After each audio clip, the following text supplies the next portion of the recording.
आज की मेहनत तुझे कल पहचान देगी, कि तेरी आज की मेहनत तुझे कल पहचान देगी। हर वो लंबी रात जो तूने मेहनत करके बिताई है, वो तुझे कल जरूर उसका इनाम देगी। हेलो दोस्तों, welcome to VK study point में आपका स्वागत है। मैं ब्रिजेंद्र कुमार एक बार फिर चैप्टर वाइज सीरीज लेकर के आया हूं, जिसमें आपको पार्ट 1 फिजिक्स का करा दिया था। ये पार्ट 2 है, ठीक है। तो पार्ट 1 में हमने आपको बताया था कि प्रकाश क्या होता है, प्रकाश के गुण बता दिए थे, ठीक है।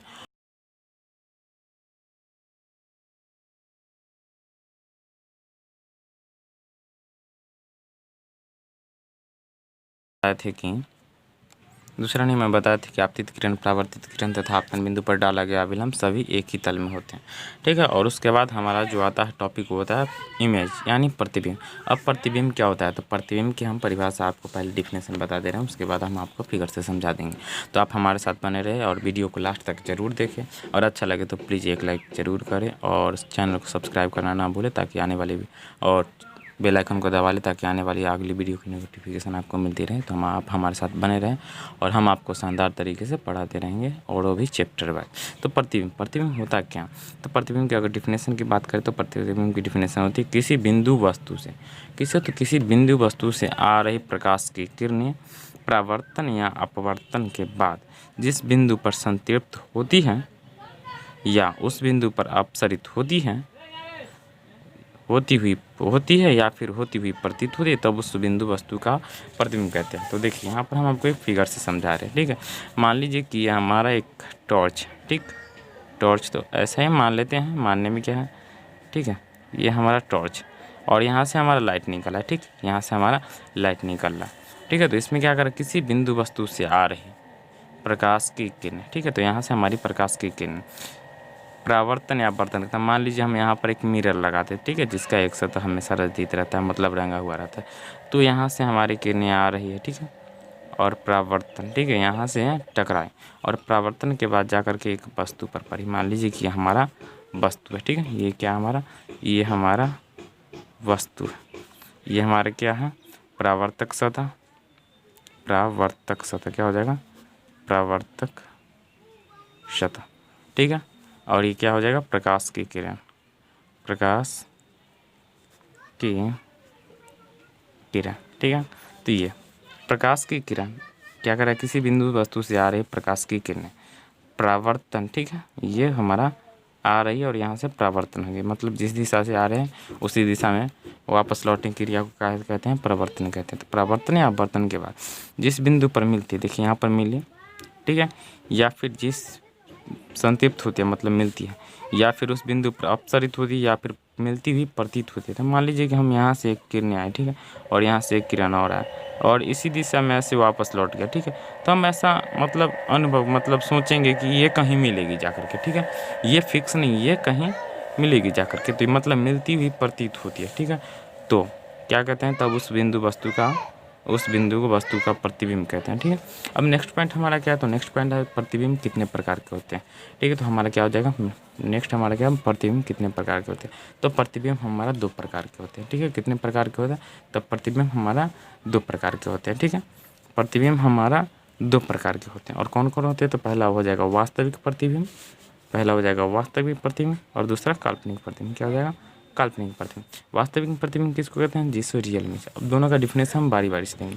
तो देखिए पहले हम लिख लेंगे वास्तविक प्रतिबिंब, ठीक है। तो ये हमारा वास्तविक प्रतिबिंब, ठीक है। अब इसकी डिफिनेशन देंगे, तो इसकी डिफिनेशन क्या होती है, तो इसकी डिफिनेशन हम आपको बता दे रहे हैं। जैसे देखिए, जब किसी बिंदु वस्तु से, ठीक है, ये मान लीजिए हमारा बिंदु वस्तु, ठीक है, जब किसी बिंदु से प्रकाश की किरणें आ रही, प्रकाश की किरणें परावर्तन या अपवर्तन के बाद बिंदु पर मिलती है, एक बिंदु पर मिलती है, यहाँ पर देखिए, यहाँ पर मिली, वास्तव में मिली, तो इसे क्या कहेंगे, वास्तविक प्रतिबिंब। क्या कहेंगे, ये वस्तुओं के किरणों के वास्तविक कटान से बनते थे, क्या कहेंगे, वास्तविक प्रतिबिंब, ठीक है। और ये काल्पनिक प्रतिबिंब और दूसरा क्या होता है, दूसरा होता है काल्पनिक प्रतिबिंब या फिर आभासी प्रतिबिंब, जिसको हम क्या कहते हैं, इंग्लिश में वर्चुअल इमेज कहते हैं। तो जब किसी बिंदु वस्तु से आ रही प्रकाश की किरणें परावर्तन या अपवर्तन के बाद एक बिंदु पर मिलती हुई प्रतीत होती है। मान लीजिए देखिए, यहाँ से हमने प्रकाश छोड़ा, ठीक है, यहाँ से हमने ये प्रकाश छोड़ा, ठीक है, यहाँ से हमने प्रकाश छोड़ा, ठीक है, और यहाँ से टकराया, और इसके बाद ये इसे करके हमें मतलब इधर यहाँ से प्रकाश गया और यहाँ से रिटर्न हो गया, तो हम सोचेंगे कि ये प्रकाश की किरणें कहीं मिलेगी, मिलती नहीं, वास्तव में नहीं मिले, लेकिन हम सोचेंगे कि ये कहीं मिलेगी। ठीक है, तो मिलेगी मतलब मिलती हुई प्रतीत हुई या फिर मिलेगी, हम कल्पना कर सकते हैं, तो उसे क्या कहेंगे, काल्पनिक प्रतिबिंब। क्या कहेंगे, तो हम कहेंगे काल्पनिक प्रतिबिंब। ठीक है, तो अब कुछ हम देख लेते हैं कि वास्तविक प्रतिबिंब और आभासी प्रतिबिंब में अंतर क्या है। तो दोनों का आप डिफरेंस देख लेते हैं कि दोनों में डिफरेंट क्या है। हाँ, तो ये रहा हमारा वास्तविक और काल्पनिक प्रतिबिंब में डिफरेंट। ठीक है, देखिए वास्तविक प्रतिबिंब और आभासी प्रतिबिंब में अंतर, तो इसमें हम कुछ अंतर देख लेते हैं। पहले लिखेंगे वास्तविक प्रतिबिंब, फिर एक तरफ लिखेंगे काल्पनिक या फिर आभासी प्रतिबिंब। तो इसमें अंतर क्या होता है, तो हम वास्तविक प्रतिबिंब की बात करें तो ये किरणों के वास्तविक कटान से बनता है, तो ये हमारे वास्तविक कटान से बना। ठीक है, और यह किरणों के किस कटान से बनता है, तो काल्पनिक कटान से। हम सोचते हैं कि कहीं कटेगा जा करके। ठीक है, और आपको बताएंगे, इसका कुछ प्रीव्यू बताएंगे तो आपको समझ में आ जाएगा। तो फिलहाल इसको परिभाषा देख लीजिए। ठीक है, तो ये कटान से बनता है। और दूसरा क्या हो जाएगा, दूसरा हो जाएगा प्रतिबिंब हमेशा कैसा बनता है, तो यह प्रतिबिंब हमेशा उल्टा बनता है। और दूसरा पॉइंट क्या हो जाएगा, काल्पनिक प्रतिबिंब, तो यह प्रतिबिंब हमेशा कैसा बनता है, सीधा। वास्तविक प्रतिबिंब की बात जब भी करें तो वास्तविक प्रतिबिंब कैसा बनता है, तो वास्तविक प्रतिबिंब हमेशा उल्टा बनता है। कैसा बनता है, उल्टा बनता है। ठीक है, अगर दायां हाथ दिखाया जाए मतलब आर का उल्टा क्या हो जाएगा, मतलब आर को इस प्रकार दिखाएगा, किस प्रकार, इस प्रकार दिखाएगा। ठीक है, इस प्रकार दिखाएगा तो उल्टा होता। और क्या कहता है कि यह और काल्पनिक प्रतिबिंब कैसा दिखाई देता है, तो काल्पनिक प्रतिबिंब हमेशा सीधा प्रतिबिंब बनाता है। ठीक है, और वास्तविक प्रतिबिंब की तीसरी अंतर की बात करें तो इसमें यह प्रतिबिंब को पर्दे पर प्राप्त किया जा सकता है, फिर उतारा जा सकता है। और इसमें क्या है कि इसमें हम इसको पर्दे पर नहीं उतार सकते। ठीक है, और यह क्या है, यह प्रतिबिंब दर्पण के सामने बनता है, वास्तविक प्रतिबिंब। और आभासी प्रतिबिंब कहाँ बनता है, दर्पण के पीछे बनता है। आभासी प्रतिबिंब की बात करें तो यहाँ से एक प्रकाश की किरण गया तो हमारा इस प्रकार ये पीछे बनेगा जा करके। ठीक है, हम दर्पण ले लेंगे। ठीक है, गोलीय दर्पण लेंगे ना, तो उसमें आपको बताएंगे कि यहाँ से प्रतिबिंब आता है तो ऐसे करके जाता है, तो ऐसे करके ऐसे पीछे बनता है। ठीक है, तो आपको बताएंगे तो उसमें आपको क्लियर हो जाएगा। अब बात है समतल दर्पण। ठीक है, तो समतल दर्पण, तो समतल दर्पण द्वारा बने प्रतिबिंब, तो कोई वस्तु दर्पण से जितना आगे होता है ना, उसका प्रतिबिंब दर्पण से उतना ही पीछे बनता है। कितना पीछे बनता है, उतना ही पीछे, अर्थात पार्श्व प्रतिबिंब बनाता है। यानी कहे कि वस्तु के दूरी बराबर। समतल दर्पण की बात करें जब भी, अगर समतल दर्पण के सामने, ठीक है, हम यहाँ पर कोई वस्तु रख दी, ठीक है, यहाँ पर इसकी दूरी 5 सेंटीमीटर, ठीक है, तो इसका प्रतिबिंब की दूरी भी कितनी होगी, 5 सेंटीमीटर। यानी वस्तु के बराबर दूरी बनाता है प्रतिबिंब की दूरी। ठीक है, प्रतिबिंब की दूरी। ठीक है, तो क्या हमारा क्या हो जाएगा, हमारा हो जाएगा अर्थात पार्श्व प्रतिबिंब बनाता है, वस्तु की दूरी बराबर प्रतिबिंब की दूरी। तो चलते हैं कुछ समतल दर्पण के कुछ पॉइंट देख लेते हैं। हाँ, तो हम देख लेते हैं समतल दर्पण द्वारा बने प्रतिबिंब की विशेषता। इसकी विशेषताएं इस प्रकार हैं, हम इसका पॉइंट लिख करके लिखेंगे। ठीक है, तो इसमें पॉइंट में हम क्या देंगे, पहला पॉइंट लिखेंगे प्रतिबिंब दर्पण के पीछे बनता है। कहाँ बनता है, तो समतल दर्पण की बात करें तो समतल दर्पण में प्रतिबिंब, ठीक है, प्रतिबिंब कहाँ बनता है, तो प्रतिबिंब दर्पण के पीछे बनता है। दर्पण के पीछे बनता है, कहाँ बनता है, दर्पण के पीछे बनता। ठीक है, इसका नेक्स्ट पॉइंट की बात करें तो नेक्स्ट पॉइंट क्या हो जाएगा, नेक्स्ट पॉइंट हो जाएगा प्रतिबिंब का आकार। क्या होगा, प्रतिबिंब का आकार वस्तु के आकार के बराबर होता है। तो इसको हम क्या लिखेंगे, हम आपको बताए थे, यहाँ पर बताए थे ना कि प्रतिबिंब का आकार कैसा होता है, तब प्रतिबिंब का आकार वस्तु के आकार के बराबर होता है। देखिए यहाँ पर बताया है ना कि समतल दर्पण में, ठीक है, समतल दर्पण में ये हमारा समतल दर्पण, ठीक है, इसका एक सतह रंगा हुआ है।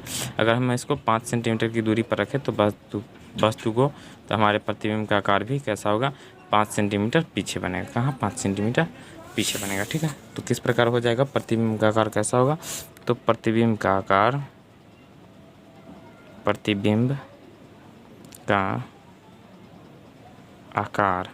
कैसा होगा, तो प्रतिबिंब का आकार वस्तु के आकार के बराबर होता है। किस प्रकार होता है, तो बराबर होता है, वस्तु के आकार के बराबर होता है। ठीक है, अब हमारा तीसरा पॉइंट, ठीक है, तीसरा पॉइंट क्या हो जाएगा, तो तीसरा पॉइंट हो जाएगा प्रतिबिंब की स्थिति कैसी होती है, तो प्रतिबिंब की स्थिति की बात कर ले तो प्रतिबिंब हो जाता है, प्रतिबिंब कैसा होता है, तो प्रतिबिंब वस्तु की अपेक्षा कैसा बनाता है, प्रतिबिंब वस्तु की अपेक्षा कैसा प्रतिबिंब बनाता है, प्रतिबिंब वस्तु की अपेक्षा हमेशा कैसा, सीधा प्रतिबिंब बनाता है, कैसा, सीधा प्रतिबिंब बनाता है, सीधा प्रतिबिंब बनाता है, सीधा प्रतिबिंब बनाता है, कैसा, सीधा प्रतिबिंब बनता है। ठीक है, इसकी चौथे पॉइंट की बात करें तो चौथे पॉइंट में कुछ इस प्रकार से आएगा, प्रतिबिंब का कैसा होता है, तो प्रतिबिंब पार्श्विक, किस प्रकार, पार्श्विक, ठीक, पार्श्विक रूप से कैसा होता है, पार्श्विक रूप से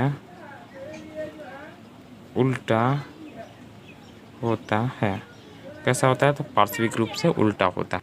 और पांचवा पॉइंट क्या हो जाए, तो पांचवा पॉइंट हो जाएगा हमारा प्रतिबिंब, कैसा होता है, तब प्रतिबिंब हमारा कैसा हो जाए, तो प्रतिबिंब हमारा आभासी होता है, कैसा होता है, समतल दर्पण में प्रतिबिंब हमारा आभासी होती है, ठीक है, होती है या फिर होता है। अतः कैसा कर सकते हैं, अतः हम कह सकते हैं, हम क्या कहते हैं, अतः हम कह सकते हैं कि आभासी होता है तो हम इसे पर्दे पर, हम इसे पर्दे पर प्राप्त क्या कर सकते हैं, आभासी होता है तो नहीं कर सकते हैं, ठीक है, क्योंकि वास्तविक होता तो हम कर सकते, लेकिन आभासी होता है तो पर्दे प्राप्त नहीं कर सकते हैं, ठीक है। इसका छठा पॉइंट भी देख लीजिए, इसका छठा पॉइंट होता है, एक छठा पॉइंट भी हम आपको बता दे रहे हैं। तो इसका छठा पॉइंट क्या हो जाएगा, हमारा छठा पॉइंट हो जाएगा कि प्रतिबिंब कैसा बनता है, तो प्रतिबिंब किस प्रकार बनता है, तो प्रतिबिंब दर्पण क्या होता है, तो प्रतिबिंब दर्पण से क्या हो जाएगा, प्रतिबिंब दर्पण से उतना ही पीछे बनता है, कितना पीछे बनता है, जितना कि वस्तु तो दर्पण से आगे, अर्थात कैसे कहें, अर्थात